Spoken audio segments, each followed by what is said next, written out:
शिलोंग मेघालय की खूबसूरत पहाड़ियों में एक ऐसा युवा रहता था जिसके दिल में अपने देश की सेवा करने का सपना था। कैप्टन किशिंग क्लिफर्ड नोंगरूम, जिन्हें उनके दोस्त और परिवार प्यार से क्लिफी कहकर बुलाते थे।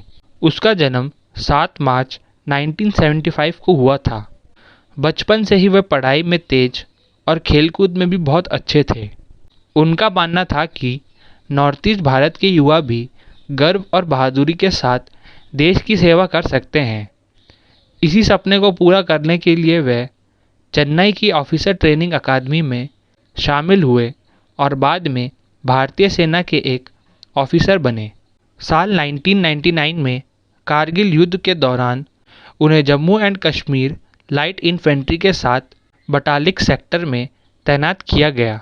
30 जून 1999 की रात उन्हें और उनकी टुकड़ी को एक बेहद कठिन मिशन सौंपा गया।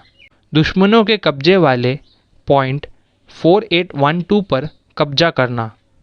वह रास्ता बेहद खतरनाक था। सैनिकों को दुश्मनों की गोलियों के बीच ऊंचे और कठिन पहाड़ों पर चढ़ना पड़ा, लेकिन कैप्टन नोंगरूम ने कभी हार नहीं मानी। उन्होंने सबसे आगे रहकर अपने सैनिकों का नेतृत्व किया और बहादुरी के साथ दुश्मनों पर हमला किया। गंभीर रूप से घायल होने के बाद भी वे लड़ते रहे और अपने मिशन को नहीं छोड़ा। इस भीषण युद्ध में केवल 24 वर्ष की उम्र में उन्होंने देश के लिए अपने प्राण न्यौछावर कर दिए, लेकिन उनकी वीरता की वजह से भारतीय सेना पॉइंट 4812 पर कब्जा करने में सफल रही, जिसने कारगिल युद्ध में भारत की जीत में महत्वपूर्ण भूमिका निभाई। उनकी अद्भुत बहादुरी और बलिदान के लिए उन्हें मरणोपरांत महावीर चक्र से सम्मानित किया गया। वे मेघालय के पहले और एकमात्र व्यक्ति बने जिन्हें यह सम्मान मिला।